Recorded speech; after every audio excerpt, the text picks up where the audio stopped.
इस वक्त एक दो राहों पर नेपाल खड़ा हुआ है, जहां पर एक रास्ता बदलाव की तरफ जाता है और दूसरा जाता है अराजकता की गहराइयों में। संसद जल चुकी है, प्रधानमंत्री इस्तीफा दे चुके हैं और सड़कों पर जनरेशन जेड जेनजीज का गुस्सा उबल रहा है। सवाल इस बात को लेकर के कि क्या यह आंदोलन नेपाल को नया भविष्य देगा या गहराता हुआ संकट और गहरा होता जाएगा। रिपोर्ट देखिए।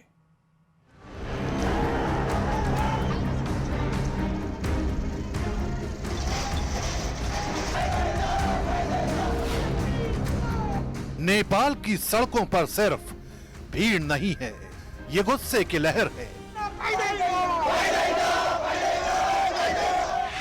संसद की दीवारों पर धुएं के निशान हैं। तो पूरा संसद भवन का प्रीमाइसेस था जो आपके हवाले कर दिया गया और राष्ट्रपति भवन के बाहर नारे गूंज रहे। कथित तौर पर नेपाल के युवा अपने भविष्य की लड़ाई लड़ रहे हैं। हाथों में तख्तियां हैं, आंखों में आग है, पुलिस की तैनाती भारी है, लेकिन डर नहीं। कैमरे हर कोने में हैं, लेकिन तस्वीरें सिर्फ एक कहानी कहती हैं, बदलाव की।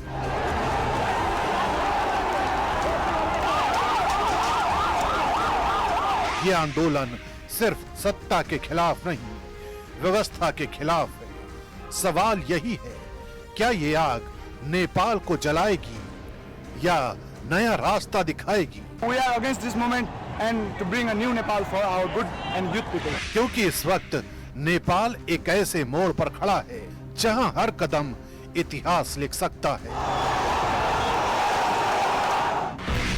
सोशल मीडिया बैन से शुरू हुआ जन आक्रोश अब सत्ता परिवर्तन तक पहुंच चुका है।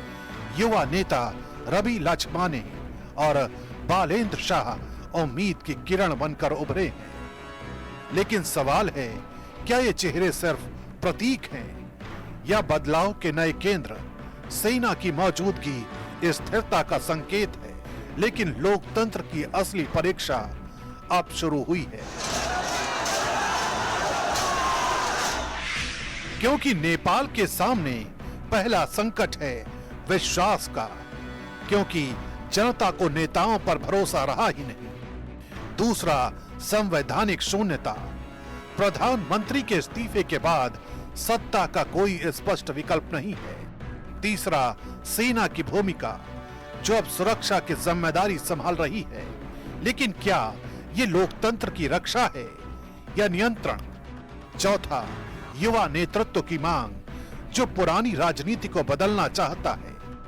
और पांचवा, संवाद की जरूरत, जहां सभी पक्षों को एक मंच पर लाकर समाधान की दिशा तय करनी होगी। ये आग सिर्फ ईंट पत्थर या नारों की नहीं है, ये नेपाल की नई पीढ़ी की बेचैनी है। सत्ता के गलियारों से लेकर सड़कों के चौराहों तक एक ही सवाल गूंज रहा है, क्या लोकतंत्र सिर्फ सत्ता बदलने का नाम है या सच में जनता की आवाज सुनने का?